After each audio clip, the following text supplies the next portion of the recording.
บูชูตูสสบายดีทุกคนยินดีนะครับทุกคนเข้าสู่รายการI am the ผู้เรียนรู้เนาะวันนี้กลับมาพบอาจารย์เช่นเคยเนาะซึ่งวันนี้อาจารย์จะนำเอาบทเรียนเกี่ยวกับเลยพูนงซุยเซ่เนาะเลยพูนงซุยเซ่คำแทนนามที่เป็นคำตัวตั้งเนาะอันนี้จะเป็นบทเรียนพื้นฐานเนาะซึ่งจะเป็นการปูทาง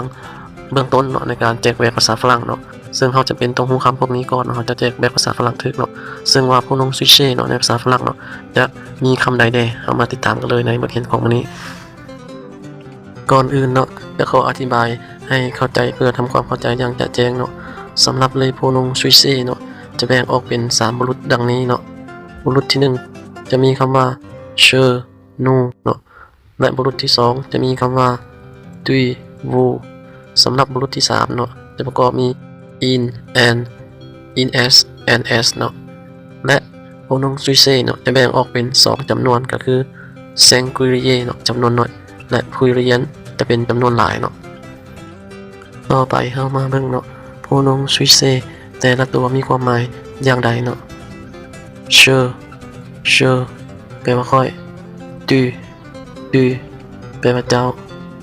อินแปลว่าเราผู้ชาย1คนแอนแปลว่าเราผู้หญิง1คน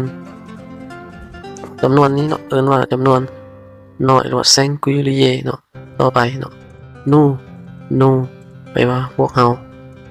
วูแปลว่าพวกเจ้า in s แปลว่าพวกเขาผู้ชาย and s แปลว่าพวกเขาผู้หญิงเนาะจำนวนนี้เอิ้นว่าจำนวนหลายภาษาฝรั่งเอิ้นว่า pluriel ต่อไปเนาะจะให้